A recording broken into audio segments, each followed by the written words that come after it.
खुलुमबाय।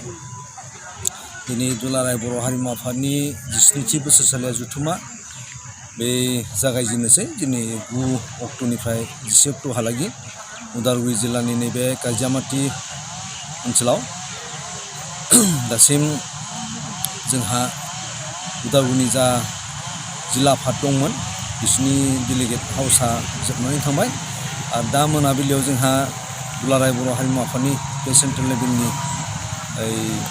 बायदि बायदि बादायलायनायफ्रा जागोन। बागुरुम्बा मोसानाय, सत्रालि मोसानाय, दावस्रि देलाय मोसानाय, बेनि अनगायैबो बे खाम दामनाय, सिफुं दामनाय, सेरजा दामनाय बेबायदि बादायलायनाय, लोगोसे आथिला माने मडार्न डान्स आरो बे मेथाइ बेफोरखौ दा हरनि भितराव जोङो लानाय जागोन। जोंहा दुलाराय बर' हारिमु आफादहा मोन 22 जिल्ला दङ। बेखिनिया फैजोबगोन होननानै खोथा हरदों। दासिम मोन 12सो जिल्लाया सफैखाबाय, बाखिफ्राबो जों सफैगोन आसा खालामदों। बिनि अनगायैबो जोंहा बे नेपाल आरो बेंगलाव इउनिट दङ। बिथांमोना जुदि सफैब्ला सफैगोन आरो बिथांमोन सफैयाब्लाबो जोङो उनाव बिसोरजों जुगाजुग खालामनानै बिसोरखौ जों मिथिगोन।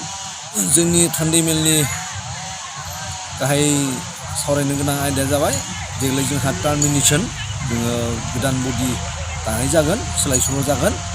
बेनि सायाव सावरायनायजों लोगोसे जोंनि रां राहानि बेलायाव गुवारै सावरायनाय जागोन।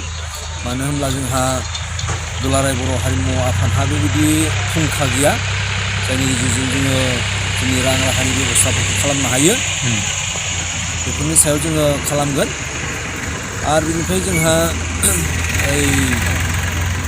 मुलुगसालियाव जा आयदा होनाय जादों बर' डान्स एन्ड मिउजिकनि सायाव, बिनि थार्ड पेपारा जोबनानै थांबाय, थार्ड सेमिस्टार। बिनि उनाव 4 सेमिस्टार जागोन। बे 4 सेमिस्टारनि थाखाय बबे आयदाया फैगोन आरो बिनि थाखाय वर्कशप लानायनि बाथ्रा, प्रेक्टिकेल लानायनि बाथ्रा, बेफोरनि सायावबो सावरायनाय जागोन। गेवलां मेलाव जोङो गोबांखौनो हांख्रायदों। बर'नि गेजेराव जेसेबां गौथुमफोर दं, संगठनफोर दं, गासैखौबो जों हांख्रायदों।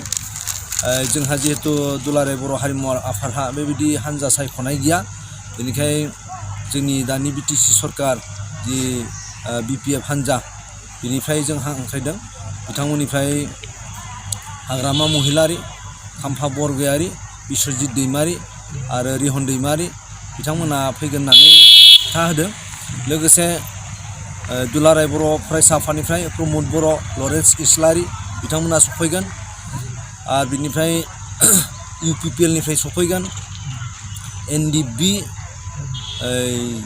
एनडिएफबिनि गाहाय नेहाथारि बिथां बि अनजालु बिथाङा फैगोन खौरां होदों।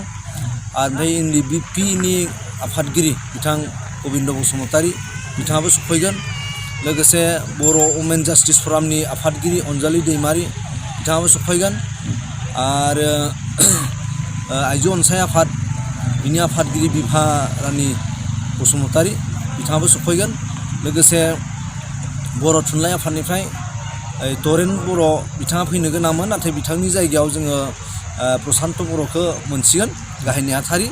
लोगोसे राइटार्स एकाडेमि आरो बर' समाज, Bodo' TV and radio' cine artist association, बे गासैबो संगठना बेयाव फैगोन होननानै खौरां होदों। आरो जों गेवलां मेलनि समाव बिथांमोनखौ लोगो मोनगोन। जोबनायाव आंनि खावलायनाया बेनो जे दुलाराय बर' हारिमु आफादा जिहेथु खुनु दोलो सायख'नाय, हान्जा सायख'नाय आफाद नङा, बेयो जों गासैबो खौसेयै जोङो खामानि मावो। आरो बेयाव गासैबो फैनो हायो, गासैखौबो जोङो खावलायो। बेबायदिनो जोङो खौसे थागोन बर' हारिया। लोगोसे बर'नि जिथु हारिमु, बे हारिमुखौ फेहेरनानै बुहुमाव गोसारहोनानै सिनायथि होनो जोङो हाबाफारि लादों। आरो बेखौ जोङो थाङै थाङै मावफुंनो हागोन होननानै जोङो आसा खालामो।